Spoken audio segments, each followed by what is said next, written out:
ମହାନଦୀ କଡ଼ରେ ଜଳକଷ୍ଟ ଆଲୋଚନାରେ ସୀମିତ ରହୁଛି ପ୍ରଶାସନର ଯୋଜନା। ଖରା ଆରମ୍ଭରୁ ଦେଖାଦେଲାଣି ଜଳକଷ୍ଟ। ପାନୀୟ ଜଳ ପାଇବାରୁ ବଞ୍ଚିତ ଗ୍ରାମବାସୀ। ଜିଲ୍ଲାପାଳଙ୍କ କାର୍ଯ୍ୟାଳୟ ନିକଟସ୍ଥ ମହାନଦୀ ପାର୍ଶ୍ୱରେ ଥିବା 3ଟି ଗ୍ରାମର ଶତାଧିକ ପରିବାର ପାନୀୟ ଜଳ ପାଇବାରୁ ବଞ୍ଚିତ ହୋଇ ରହିଛନ୍ତି। ଭିତ୍ତିଭୂମି ଥାଇ ମଧ୍ୟ ପାନୀୟ ଜଳ ଯୋଗାଉ ନାହିଁ ପ୍ରଶାସନ। ଆଲୋଚନାରେ ସୀମିତ ରହୁଛି ପ୍ରସ୍ତୁତି ବୈଠକ।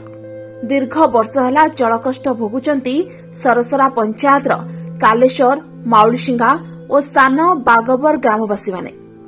ଜିଲ୍ଲାରେ ଚଳିତ ବର୍ଷ ତାପମାତ୍ରା 40 ଡିଗ୍ରୀ ଡେଇଁବା ନେଇ ସମ୍ଭାବନା ରହିଛି। ବୌଦ୍ଧ ଜିଲ୍ଲାସ୍ତରୀୟ ପ୍ରାକୃତିକ ବିପର୍ଯ୍ୟୟ ଏବଂ ମୁକାବିଲା ସମ୍ପର୍କିତ ଏକ ପ୍ରସ୍ତୁତି ବୈଠକ ଜିଲ୍ଲାପାଳ ସୁବ୍ରତ କୁମାର ପଣ୍ଡାଙ୍କ ଅଧ୍ୟକ୍ଷତାରେ ଅନୁଷ୍ଠିତ ହୋଇଯାଇଛି। ବୈଠକରେ ଆଗାମୀ ଗ୍ରୀଷ୍ମ ଋତୁରେ ପିଇବା ପାଣି ଯୋଗାଣ ନିମନ୍ତେ ଆଲୋଚନା କରାଯାଇଥିଲା। ଜିଲ୍ଲାରେ ଅଚଳ ଥିବା ନଳକୂପଗୁଡ଼ିକୁ ଯୁଦ୍ଧକାଳୀନ ଭିତ୍ତିରେ ମରାମତି କରିବା, ପାନୀୟ ଜଳ ସଙ୍କଟ ଥିବା ଅଞ୍ଚଳଗୁଡ଼ିକୁ ଚିହ୍ନଟ କରି ଟ୍ୟାଙ୍କର ଦ୍ୱାରା ପିଇବା ପାଣି ଯୋଗାଇବା ପାଇଁ ଜିଲ୍ଲାପାଳ ନିର୍ଦ୍ଦେଶ ଦେଇଛନ୍ତି। ନଦୀ ନାଳରେ ଭରପୁର ବୌଦ୍ଧ ଜିଲ୍ଲା ଜଳ ସମ୍ପଦରେ ଭରି ରହିଛି। ତଥାପି ଅନେକ ଅଞ୍ଚଳରେ ଲୋକେ ପାନୀୟ ଜଳ ସମସ୍ୟା ଭୋଗ କରୁଛନ୍ତି।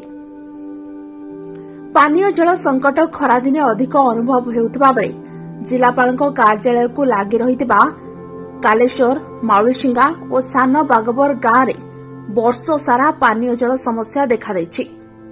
କାଲେଶ୍ୱର ଗାଁରେ 500ରୁ ଅଧିକ ଲୋକେ ବସବାସ କରୁଥିବା ବେଳେ ମାଉଲସିଙ୍ଗା ଗାଁରେ ପ୍ରାୟ 300 ଓ ସାନ ବାଗବର ଗାଁରେ 200 ଲୋକ ବସବାସ କରନ୍ତି।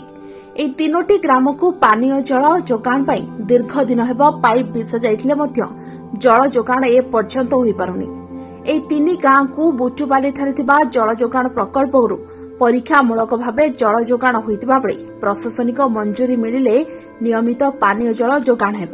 ବୁଟୁପାଲିସ୍ଥିତ ଜଳ ଯୋଗାଣ ପ୍ରକଳ୍ପରେ ପ୍ରତିଦିନ 5 ଲକ୍ଷ ଲିଟର ଜଳ ବିଶୋଧନ କରାଯାଉଛି।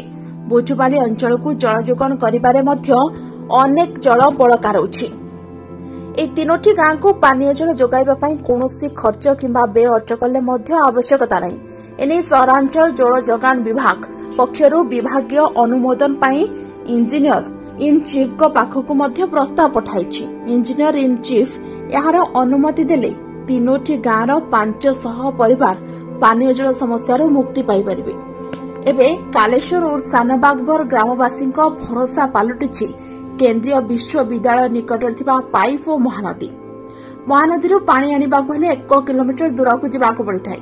ସେହିପରି ମାଉଲସିଙ୍ଗା ଗ୍ରାମବାସୀ ବୁଟୁପାଲି ଉପରେ ନିର୍ଭର କରନ୍ତି। ଆଗକୁ ଖରାଦିନ ଆସୁଥିବା ବେଳେ ଏହି ଗ୍ରାମବାସୀ ଖରାଦିନେ ଅଧିକ ଜଳକଷ୍ଟ ଅନୁଭବ କରିଥାନ୍ତି। ମହାନଦୀ ଏବେଠୁ ଶୁଖିଲା ପଡ଼ିଛି।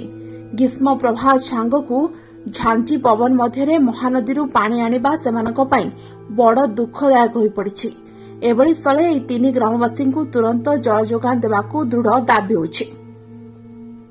ବୌଦ୍ଧରୁ ବିଜୟ ଆଚାର୍ଯ୍ୟଙ୍କ ରିପୋର୍ଟ, ଓଟି ଲାଇଭ୍। ଅଧିକ ଖବରକୁ ଦେଖିବା ପାଇଁ ଓଟି ଲାଇଭ୍କୁ ସବସ୍କ୍ରାଇବ୍ କରନ୍ତୁ ଏବଂ ଏହି ଖବରଟିକୁ ଅଧିକରୁ ଅଧିକ ସେୟାର କରନ୍ତୁ।